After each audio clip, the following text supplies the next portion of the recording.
What's up, everybody? Welcome back to Couple Things. With Shawn and Andrew. A podcast all about couples. And the things they go through. These might be my two new favorite people in the world. Most inspirational, most amazing geniuses. How did we get an interview with these guys? I don't know.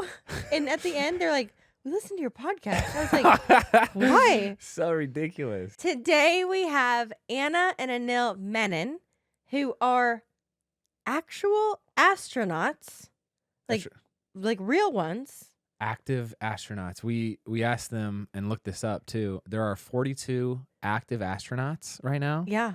And we sat down with two of them. They're married. Yep. What are the odds of that? But Anil is SpaceX's first flight surgeon, and his wife, Anna, is a lead space operations engineer at SpaceX. And Anil was just announced and named as a NASA astronaut, which is even crazier. And Anna is going on Polaris Dawn's space mission. Yeah. She tells the story. Can you believe what? I don't know. What just happened? I don't know. Anil is also a pilot, like a really good one. Anyway, let's just say that this couple is super smart and they had a lot of interesting things to share. We talked about space. Yes. We talked about how they got to where they are, but also there's a lot of carryover into parenting. Yes. And we talked about their physical fitness achievements and routines. It was great. I think some of my biggest takeaways too with them was just their philosophy and outlook on parenting and taking risks and fostering interests and passions with themselves and with their kids and exposing their kids to so much. I loved it. I did too. Let's just say this interview was out of this world. Okay. Anyway, Anil, Anna, thank you so much for your time. We hope you listening enjoy. If you want to find out more about what these two are up to, we'll link their information down below. Would highly recommend it. Yeah. Would highly recommend it. And we got the approval to call them friends. So thank you guys. We hope you enjoy this one with Anna and Anil Menon. Anil and Anna, it is so nice to meet you. This interview has been months in the making. I am extremely nervous. I'm also super excited. I feel like you are every child's hero. You're every adult's hero even. Yeah. You're my hero. I'm literally being Anna's costume for Halloween. And it's pretty awesome. But how are you guys today? We are great, and we are just so grateful to get to be here. So happy to get to talk to you both. So thanks for having us. Oh man. Yeah, super psyched. Super psyched. I also want to correct my husband for calling Anna's uniform a costume. Oh shit! Yeah. We just started. I already messed up. I was gonna move like Yours is Andrew. Yours is a costume. Hers is actually a professionally earned uniform. I am so sorry. Yeah. the other point of clarification was the intent to be scary on Halloween, or Oh man, what is there a difference between the blue and the green? There is a difference. So NASA astronauts traditionally wear the blue flight suits. For our mission, I'm flying with the Polaris Dawn mission to space, and we have traditionally worn black flight suits. they're more SpaceX colors, right? Yes. So, Mm-hmm. I think it's like football. Okay. Yeah. I feel like we've interviewed like musicians and athletes and stuff, and to me, I'm like, oh yeah, that makes sense. I feel like when you're in kindergarten and people are like, what do you want to be when you grow up? We all say astronauts. How did you guys actually get there? You pulled it off. Yeah. Oh man. Yeah, I was the kid who wanted to do it super early on. I can remember being 5 and seeing this IMAX movie where it was called The Dream is Alive, and there was this astronaut going down a slide wire, one working in space, and I thought, that's the kind of job I want. It's full of adventure. People actually do that. And that job just transforms over your life. At times it seems out of reach. At times it seems like something that's a guiding light carrying me forward. Like I really want to get into STEM and science and do things that help me be better prepared and have an opportunity to do it. And I just stuck with it for a very, very long time. And I just kept thinking space was cool. And so when I graduated from college, I knew I wanted to do medicine, but I also knew I wanted to do space. And so I just tried to figure out, how do you do those two things? Turns out there's doctors that work at NASA. And so I did it, learned more, and stayed with it, and finally had an opportunity to fly. I didn't didn't think like I thought it was low probability, but just kind of followed my love and passion. That's honestly the most inspirational message I feel Yeah. like you could give, where it's, it seems like it's far off, this massive big goal, but you keep putting one foot in front of the other, I feel like, and one act or getting involved in one way leads you to the next thing, and you slowly chip away. I mean, from start to finish in your career, how long has it taken you to get to this point, like with this as the focus? 45 years when I got selected. Wow. I suppose if you count it, I started at 6, maybe 39 years. But I think actually that's a true story for most of the folks that I work with and most of the astronauts, because the age of selection is in the 30s in general. It varies. People are under 30, people are over 40. I was over 40. But they definitely just put in, followed their dream for a long, long time and grew in that and what they were good at. So I would say for me, during the medical pathway, that's 4 years of medical school, 3 years of emergency medicine, a wilderness fellowship, an aerospace fellowship is another 3 years. And then just working within the field and working at some commercial companies, working at NASA as a flight surgeon, was the rest of the time. But it was just a joy to do a lot of that, because it's so cool, and I think it's such an important field for society. Dude, I'm so glad that humans like this exist. Yeah. This gives me hope for the whole race. It's like, We man, feel the first, same about if you. it all goes, if things go south, I want to kneel in my corner. He's gonna know how to fly me out of the situation. And know how to heal He knows me if something everything. goes wrong. Wilderness? What is a wilderness fellowship? I want to do that right now. Oh man, you totally should if you like that. Yeah, there you go. You can. Dang. It's doing medicine without all the resources that you normally have. So working in the Himalayas, if someone gets hurt there, you don't have a CT scan. You gotta figure out how to improvise, make a splint out of some handkerchiefs, kind of like those things. And you could totally do it.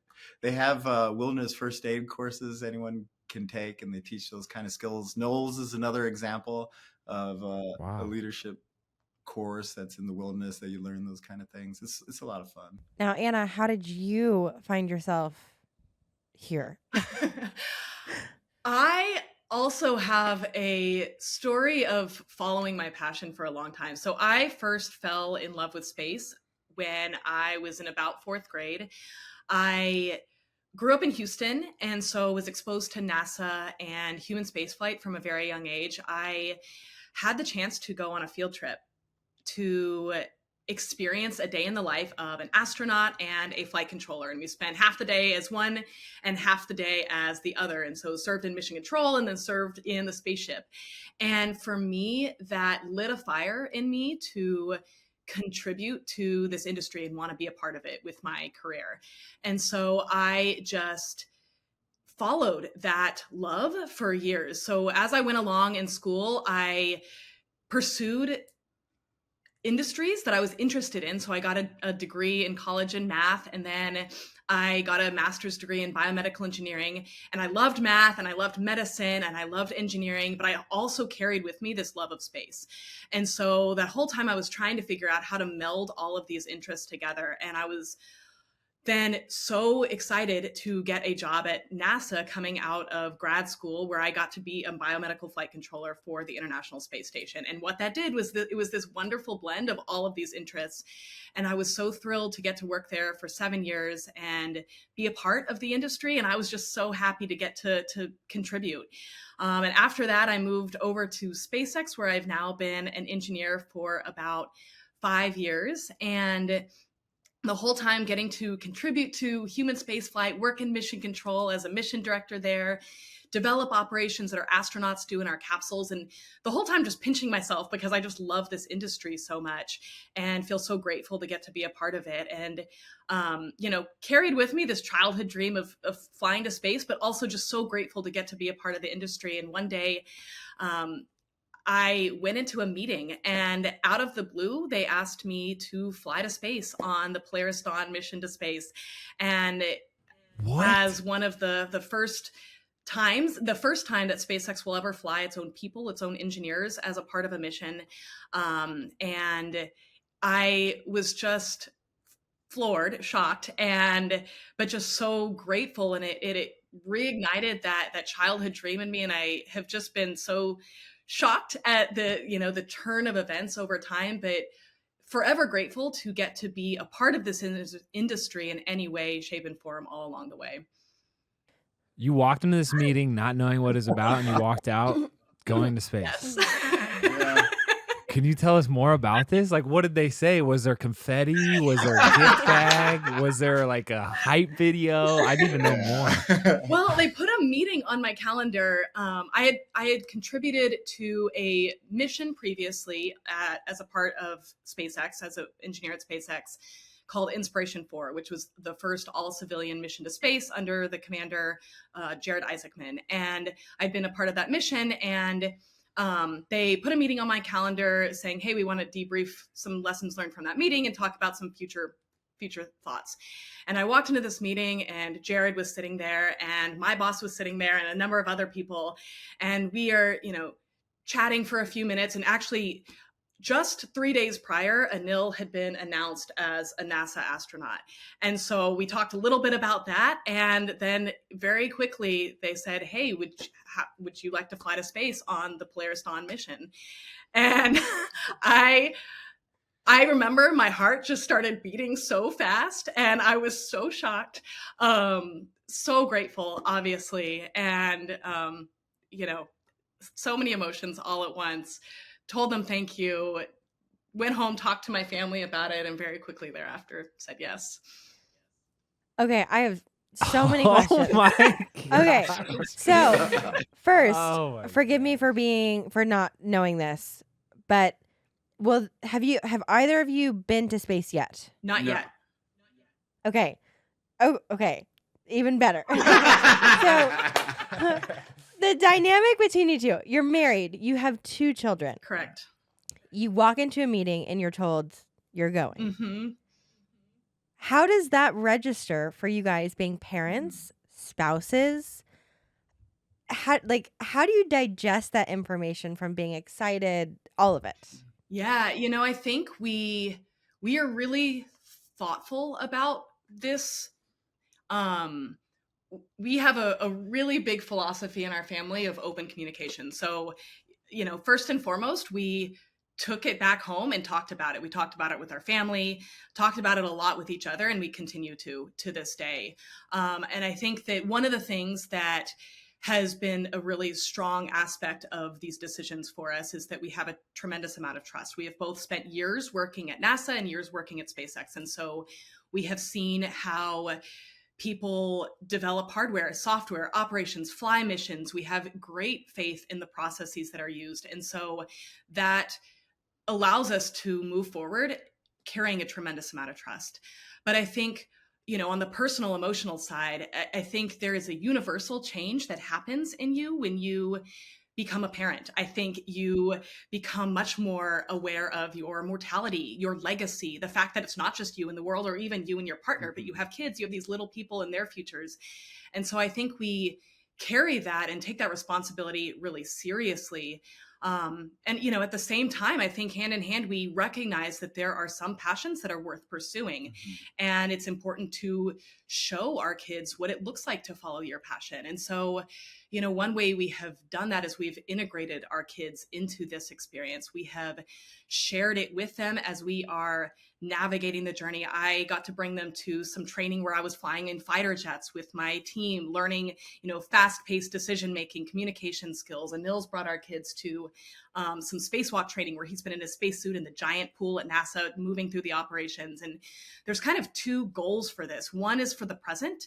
It's a way that we are able to help them wrap their heads around what's going on and learn the whys, the whats, but then we are also always thinking about their futures and in trying to introduce them to all sorts of different aspects of the world around them so that hopefully along that journey, sparks get lit in them, just like one did for me as a little girl, that helps them figure out what their passion is in this world so that they can follow that with their lives. Anil, are you aware of how many astronauts there are? Total, like Do you know- lifetime, or I think 600 people Right have now. flown to space total. Right now in our astronaut group, there's around a little over 40 total astronauts that are called active astronauts working at NASA. So, some of the retired ones are doing different things in management at NASA or industry. And how many are there at SpaceX, Anna? So there have been 2 SpaceX engineers who have been chosen to go to space, and it's myself and my colleague named Sarah, and we are both flying on this Polaris Dawn mission. So 2. So you're telling me there? What are you trying to say? Well, I'm doing the mental math right now. So there's 42 active astronauts in this country of call it 400 million people. The odds of that, I also needed calculator help, but it's, the odds of becoming an astronaut are 0.000000975. That's what I was thinking. Think about that. But Yeah. and then the odds of 2 of them ending up married is just astounding. Did you guys meet within the program? No, you want to tell them how we met? Sure enough. We worked at NASA at one point, both of us together at the same time in Houston. But we met somewhere else at an Oscars party. That's not the actual Oscars, but a party someone was throwing that was kind of like the Oscars, and we were the pseudo people. So picture me.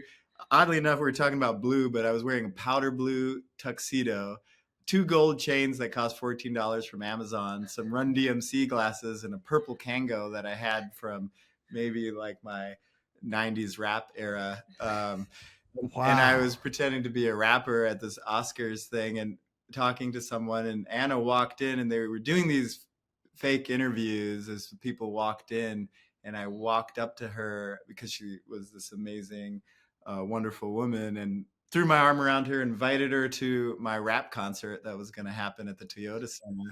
And she just rolled with it, which really surprised me. And when I figured out that she worked at NASA, the deal was sealed. I was like, this amazing person also shared some interests, and we really got along. And so I remember there was this "Call Me Maybe" song out then, and I Carly Rae, Yeah. so good. Or Rebecca Black, I forget. And so I sent her a text right afterwards because I was like, "This is it. I'm sure this is it." And 3 days later, and we had been at NASA, never met each other. They put us at a space station simulation where you're trying to fix space station as it's flying out of the sky. We were sitting side by side at work, so clearly we were meant to meet. And so I thought to myself, why resist it? And luckily she agreed, and that was kind of the start of everything. How wild of a coincidence is that, though? Well, how wild of a party does this sound like? Two, it sounds like I want to go to a party with Anil. It sounds like it could be a good time.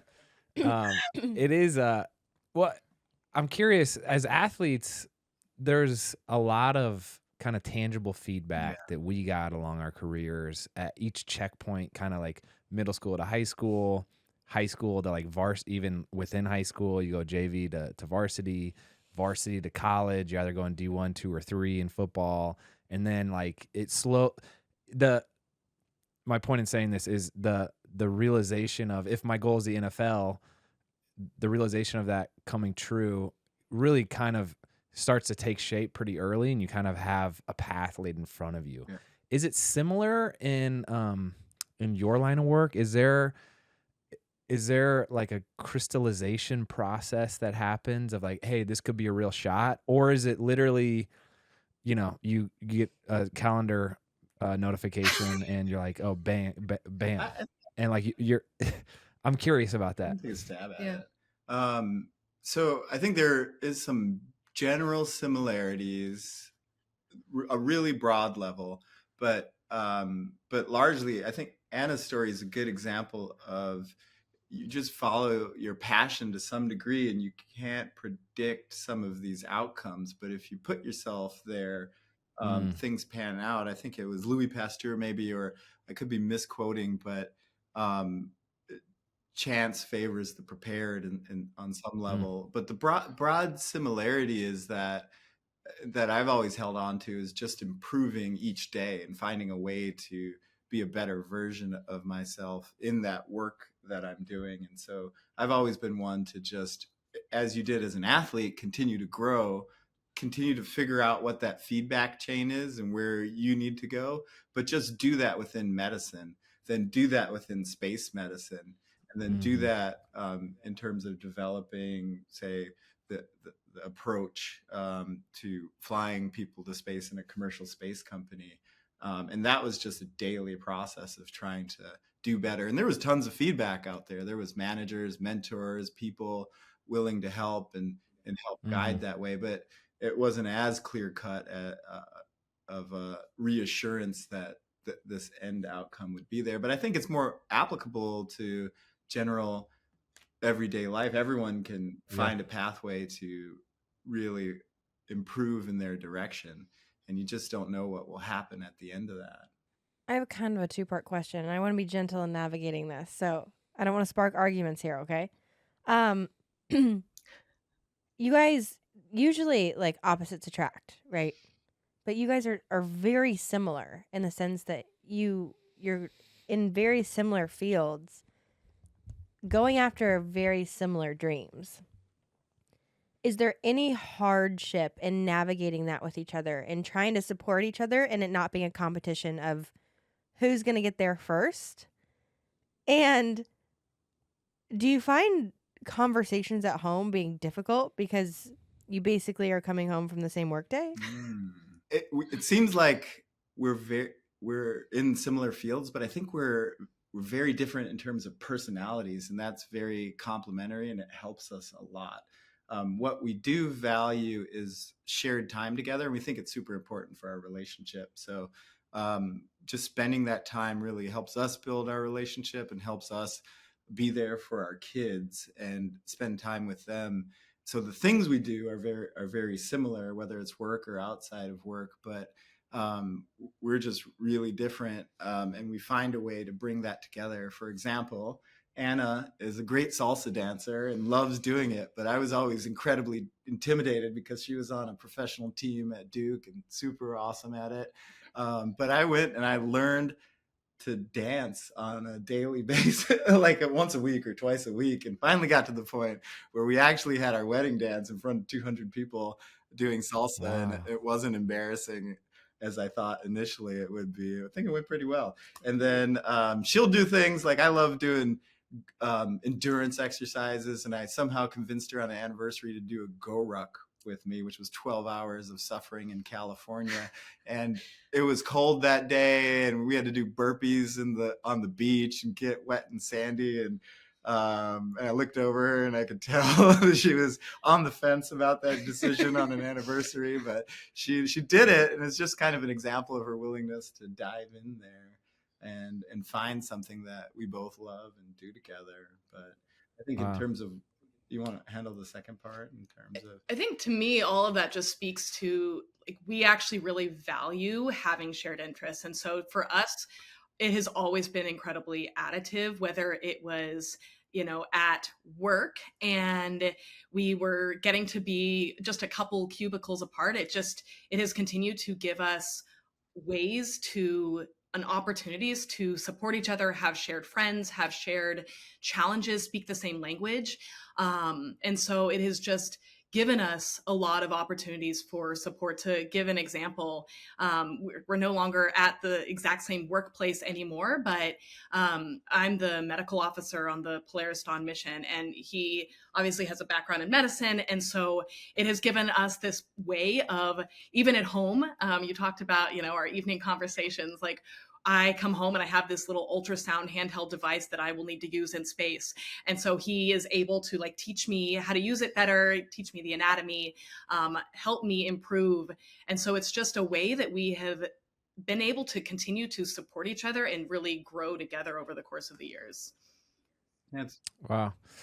I love that. I've been thinking recently about how fortunate I feel to have Shawn. I mean, we pretty much spend every second of every day together, and we kind of know what each other's capabilities are, what each other's weaknesses are as a result.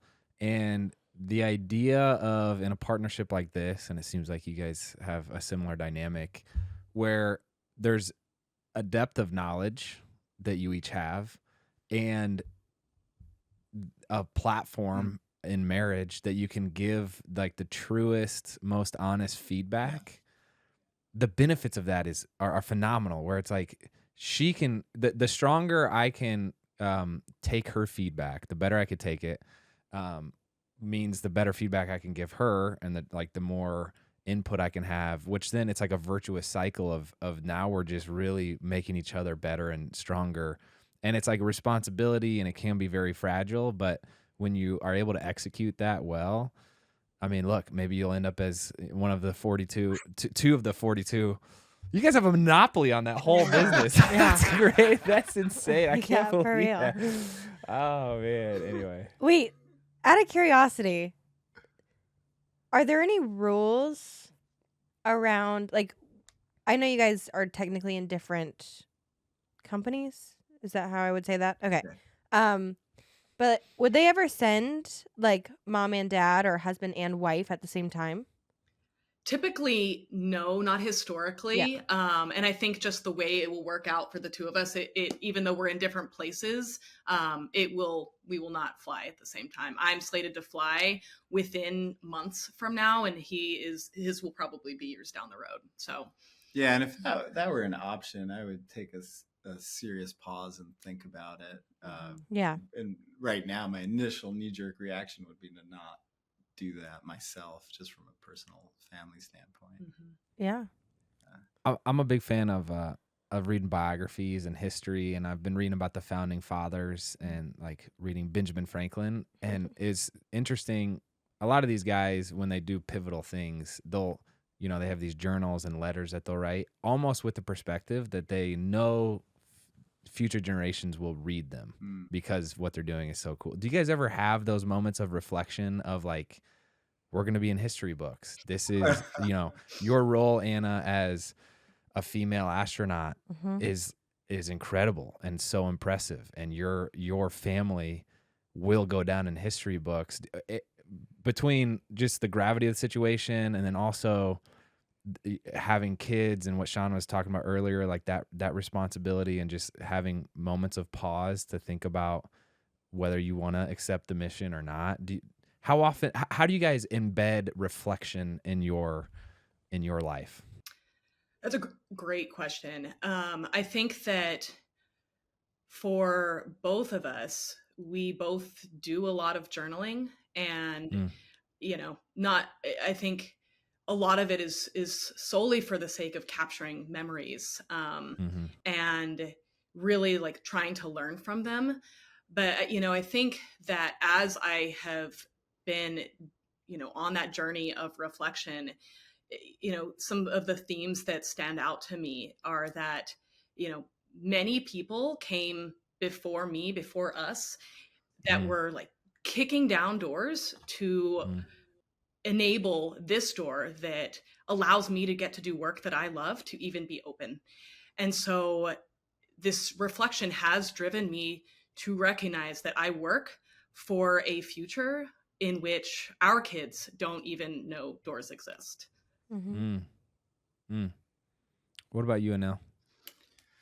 I don't think about the future from that perspective in terms of being notable or anything like that. I'm just trying to get the kids to bed and stay calm.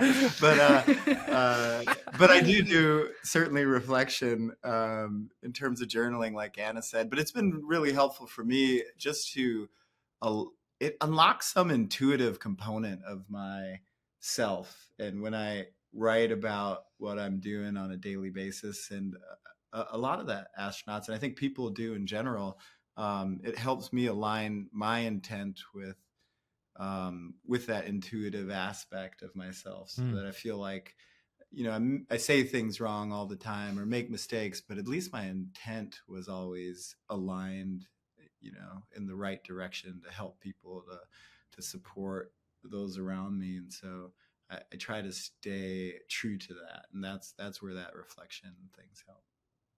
That's beautiful.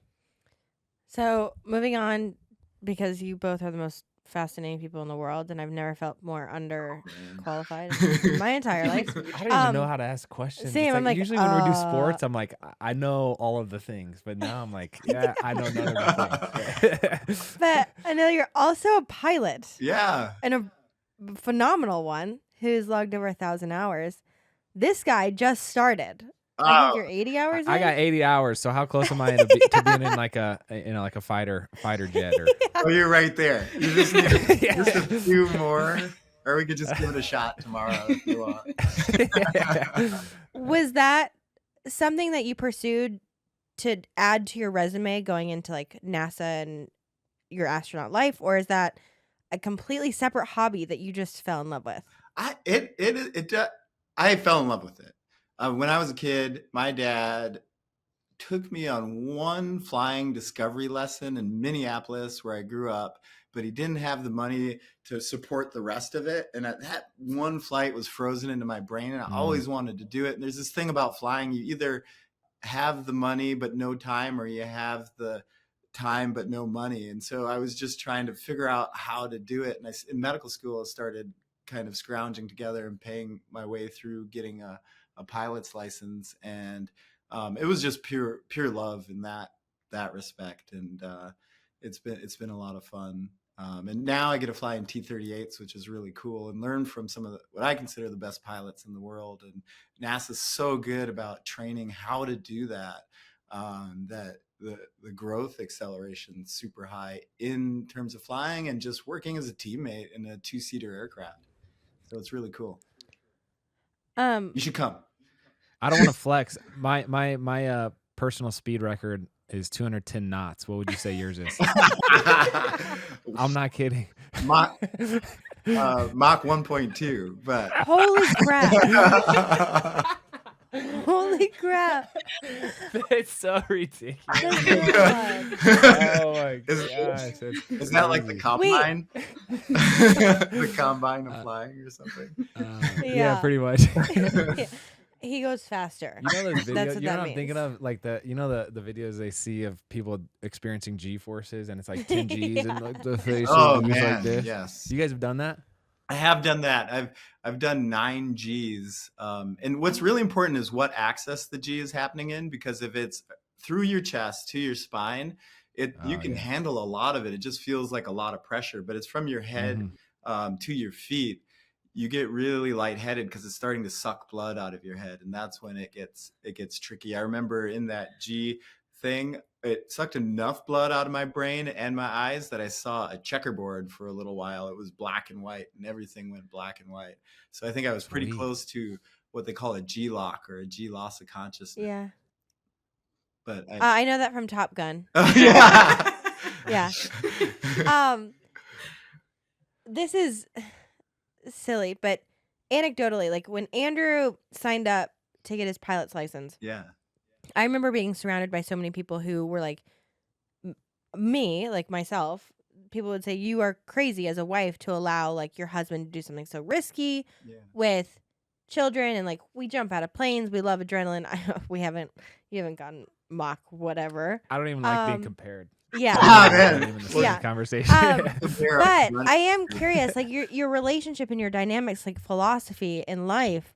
I feel like you guys do very risky but very rewarding things, not just in your career, but in your hobbies, which is teaching your kids amazing lessons.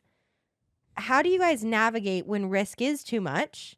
And how do you teach your kids how to kind of like find that balance? Because you guys are doing death-defying things that have such purpose in the world.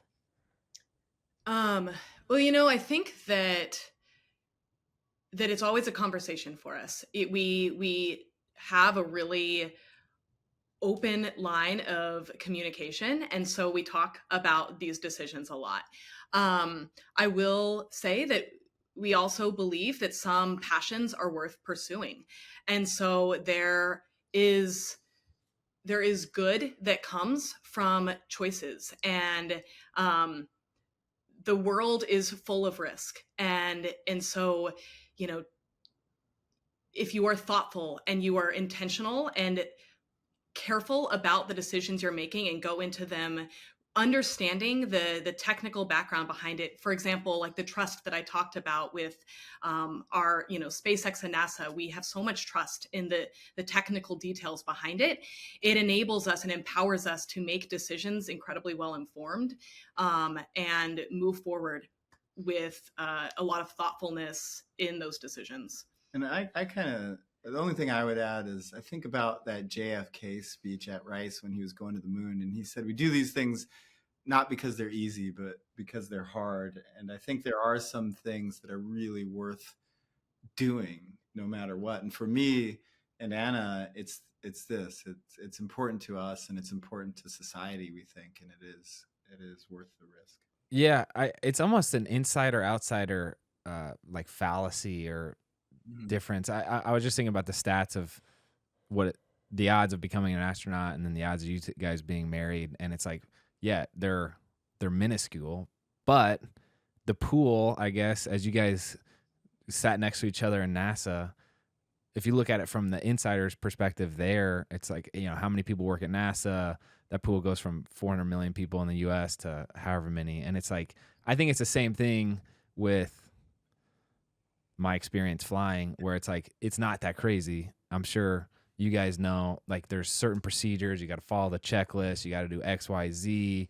And anyway, it's like two different perspectives almost. Two of my favorite moments with Andrew flying is his mom is adorable, but she about had a heart attack when she found out he was flying through rain.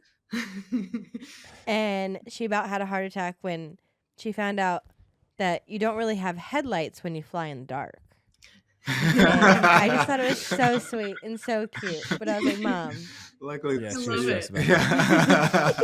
But I think you get at a super great aspect of it is preparedness. In everything that I imagine you're doing as a pilot, there's a tremendous amount of preparedness.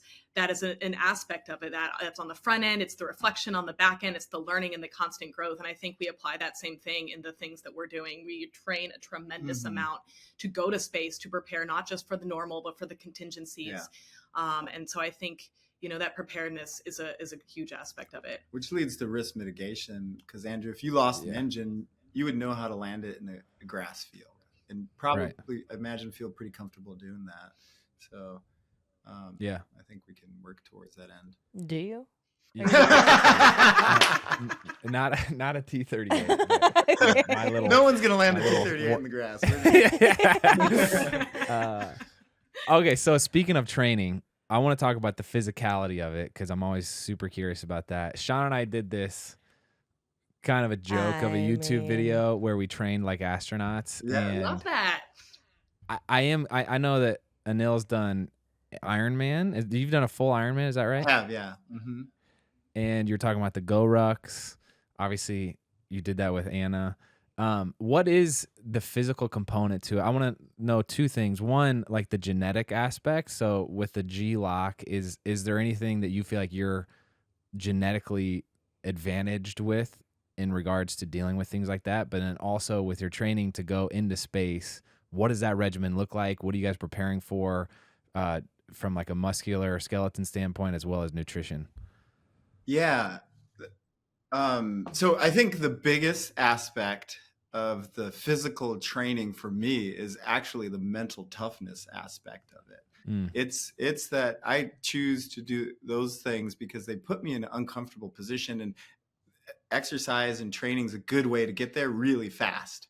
You can get uncomfortable in a day or in an hour, depending on how you're pushing yourself. And then you can apply some skills that are critical for the training.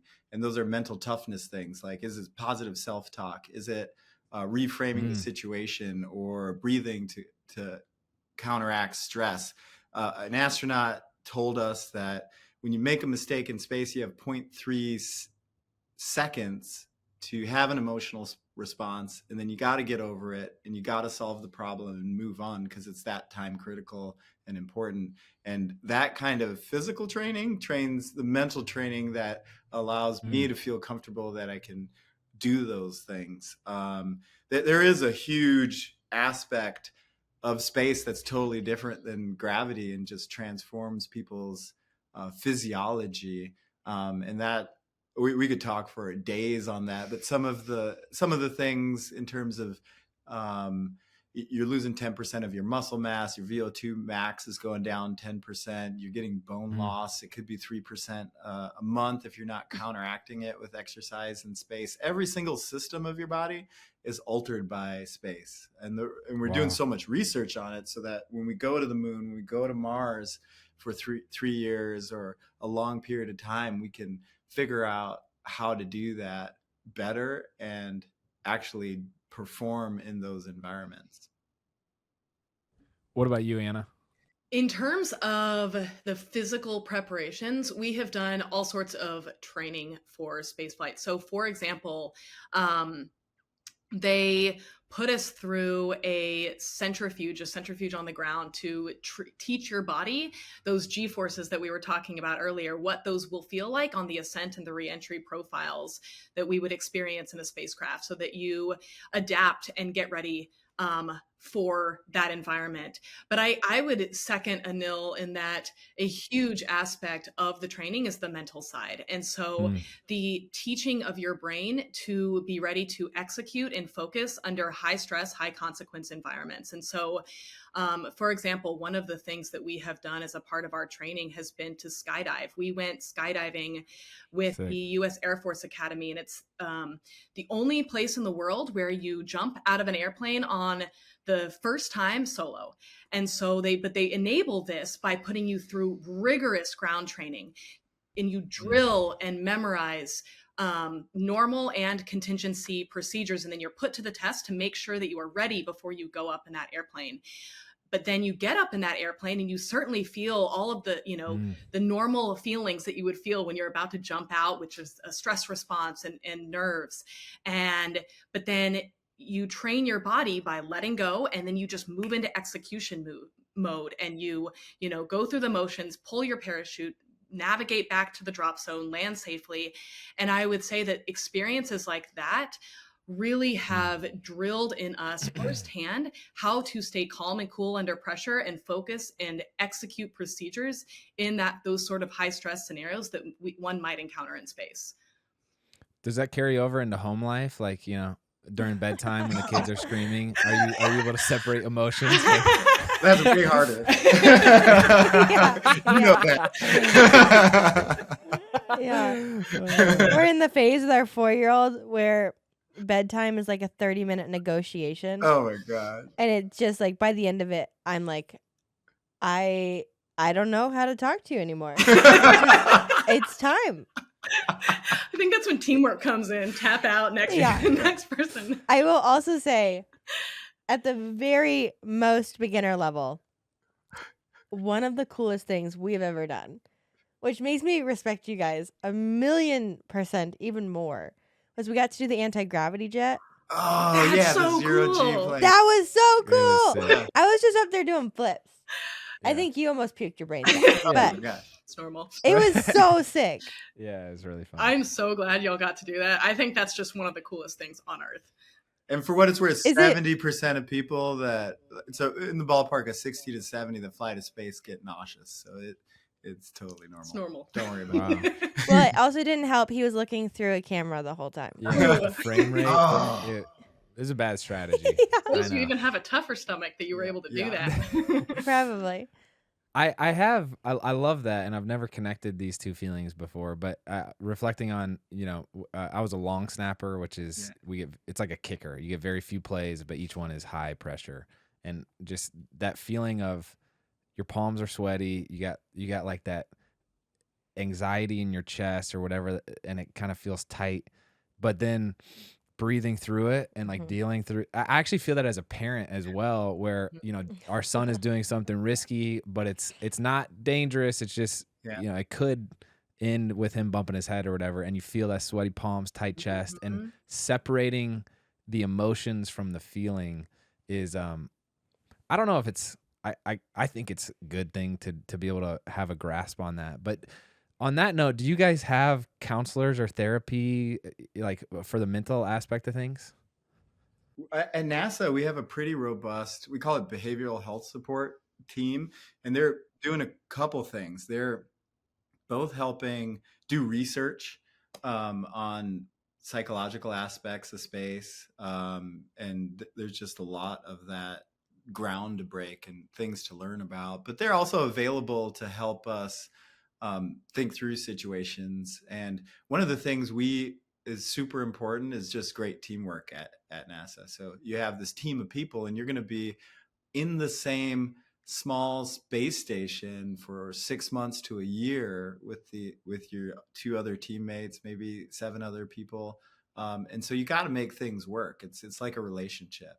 And how do you make things work? You already talked about some of those things, but it's really to have a good communication pathway. Even when things, even when they're small things, it's worth bringing them up, talking about them, figuring out how to resolve the micro conflicts, because it builds skills in that team for the bigger conflicts and helps avoid those, because you don't want those in a small environment. And the BHP people can be there to help you think through how to approach those conversations, be better at them. They go to a lot of our team training with us, and they help us use a feedback mechanism and provide a structure that we can use in those kind of situations.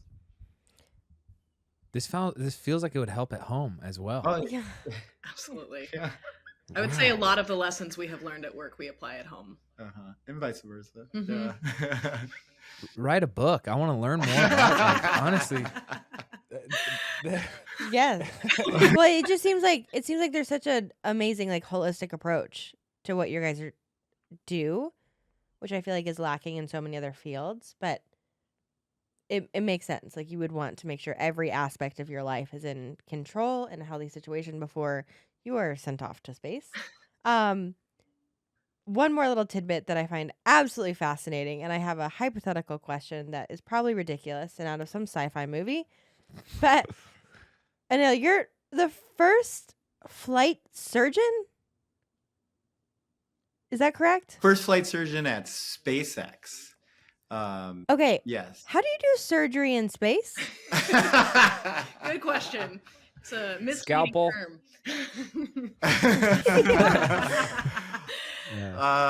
The short answer is that it's worth noting that flight surgeons are doctors in the military or aviation, so it's a misnomer. It just means doctor. So it's like, Okay. but how do you do surgery in space? People have thought about this a lot, and it's really tricky. Mainly because it's going to blood's going to go all over the place, and Everywhere. how do you contain the scalpel and all that stuff you talked about, or how do you do it when you don't have an expert out there? So one of the more interesting things I've seen is if someone gets appendicitis, 1% chance on your way to Mars, let's say it's 6 months there, 18 months down, and 6 months back. How do you, with a 15-minute delay, talk someone through doing an exercise like that? You can do it in stages. So NASA has a great telemedicine team. You can go up to the point of incision, opening someone up, and have a hold point there. You need to deal with the blood and the floating. And then you move to the next step, and you get feedback and pictures, and then you move to the next step. Wow. So you can do it in a stepwise fashion when you do that. Wow. Let's hope nobody gets appendicitis. There was one guy in Antarctica in 1960 who got appendicitis, and he took out his own appendix. He was a Russian surgeon. Yeah, That's crazy. That's next level. That's next level. Wow. Wow. What are you each most excited about right now? I think I am most excited about, I grew up the daughter of a geologist and a paleontologist, and they took us on trips to explore the world around us by like licking rocks to identify them and things like that. But what they taught in me is a love of science that inspired me to go into science. And so I think what I am most excited about is getting to share that love of science and our world, our universe with the next generation. And, as we were talking about, there have only been about 600 people to go to space. Less than 100 of those have been women. So the responsibility of doing it right and really helping to share that with the next generation so that they can explore further and not have any doors holding them back, and just carry our future forward, I think is one of the things I'm really excited about. Yeah, I'm Wow. also really excited about the future. The cool thing about being in space is you can see that science fiction unfolding and you're really close to it. So NASA's going to the moon very shortly with the Artemis 2 mission and sending women and men to the moon. And then they're going to go to Mars, and that's not too far away. And there's this commercial program that's exploding with different companies, and there's more and more opportunities for different people to fly to space, so that I think in our kids' era, when they get to the point, they'll have so many opportunities to do cool things. And as a doctor, the best part is with all these different people flying to space, that's more medicine, more understanding of medicine and microgravity, of surgeries in space, of things like that that need to be developed, researched, and done. So the opportunities for the future doctors, medical students, residents, nurses, EMTs, it's going to be unbelievable. And so I think that really gets me fired up.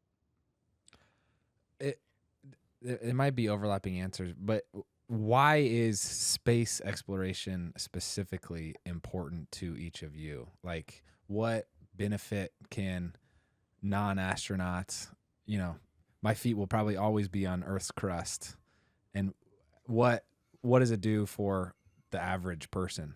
Yeah. For the average person, it has a huge impact. NASA helped cultivate the commercial crew program. And what has that led to? It's led to telecom in space, that soon you'll be able to contact people and have internet access in any part of the world, which is going to affect people's lives and health. You can do telemedicine anywhere to underserved communities in different places. It's lowered the cost of ultimately launch to space. So there's more satellites, knowledge of the Earth and knowledge about the climate. One of the huge things that NASA does that a lot of people aren't aware of is study the climate and give us data so that we can make informed decisions about it. Most of the data you see or have is from those NASA programs. And I think one of the biggest things is just inspiration. I don't know. It's so hard to predict what pathway I would be on if I wasn't drawn forward by space and science as a kid. And I know there's millions of kids with the same dreams that are getting into things that are just going to benefit society. So I think it just pays forward. There's a huge return on investment that's probably hard to calculate. If you just looked at the raw numbers, it's probably like 3 to 1 in terms of dollars spent, but it's pretty incredible. I agree. I just Anna's response earlier about the realization that other people have opened doors for her, and her goal is to do the same for future generations. I think there is something about pushing the limits of what we're aware of or capable of as individuals, like with your fitness and health routine, but also as a society with technology and all of these different issues you just realized. And it's I'm kind of into racing. Grew up in Indianapolis with the Indy 500, and you look at the race cars, you're like, oh, that's cool, but why? Like, how does that impact my daily life? And it's like, well, yeah, but in the art and process of preparing a car to go 230 miles an hour for 3 hours, that pushing of the boundary informs the less intense daily life of me. Was that a good analogy? Sean loves my That was a good analogy. I worked at Indy 500 as a doctor once. Of course you did, Anil. I mean, like, why wouldn't you? I'm not surprised at all. But it was great wilderness and like extreme medicine training. The number of G's that those people undergo and the science that is implemented behind it to understand that makes the auto industry safer, makes healthcare Yes. safer. There's a lot of tentacles that you don't actually see from those things. So I think it's a great analogy. Mm. I'm I'm gonna, just fascinated. You guys are the most fascinating, amazing, talented couple we have had on the show, and it has truly been an honor to talk to you guys. And I just keep thinking about our 4-year-old daughter wakes up every single morning. And coming from 2 athletes, this is just different for us, and we're trying to foster it as much as we can. But she wakes up every single morning asking to do science experiments. That's Yay. all she wants to do. That's so cool. We have gone through 2 boxes of 75 experiments from National Geographic already, and we're on round 5 of them. And it's just amazing work. to see you guys and to see how a fascination and a passion of science can truly change the world. So truly, thank you. I mean, you are role models to us, to our babies, and to everybody. So it's truly an honor. yeah. Well, thank you so much for having us. I think we look up to you just as much. So it has been such our honor to get to talk to you and have this conversation. So thank you. Yeah, I agree. We like to listen to your show. And so I think it's important to have these kind of conversations with different people, and we can learn from each other. So it's awesome. Thank you so much. Wow. Well, whether you guys are on board or not, I'm going to call you friends. I'm going to brag about having you guys as Deal. friends. So, We're on board. yeah. But thanks for the time. I am so excited to follow each of you, and we'll be in touch. Maybe we'll have to have a follow-on show, but Good luck. thank you. That's great. We'd love Thank you that. so Thank you. much.